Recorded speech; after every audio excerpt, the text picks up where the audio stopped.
Leaders and diplomats from the EU and the US were very quick to condemn the referendum in Ukraine's two eastern regions. Over to RT's Polly Boyker now standing by for us in London for the very latest on this.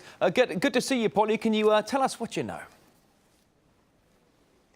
Well, the Foreign Office here in London called it a so-called referendum, and that pretty much sums up the view of the EU and the US. They've said it's not legal and they're not recognising it. So the Swedish Foreign Minister, for example, he tweeted that any result is likely to be fake because there's no way of monitoring the vote.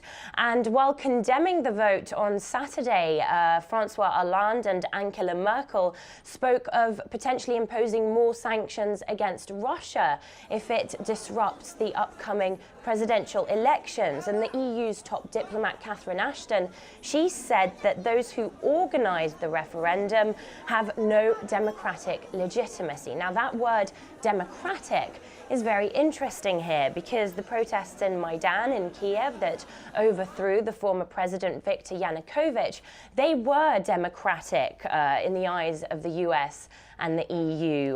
What happened in Kiev has been referred to as pro-democracy protests throughout this crisis. So from that point of view, the pro-Western forces in Kiev are struggling for democracy, and everything outside of that script is illegitimate and undemocratic.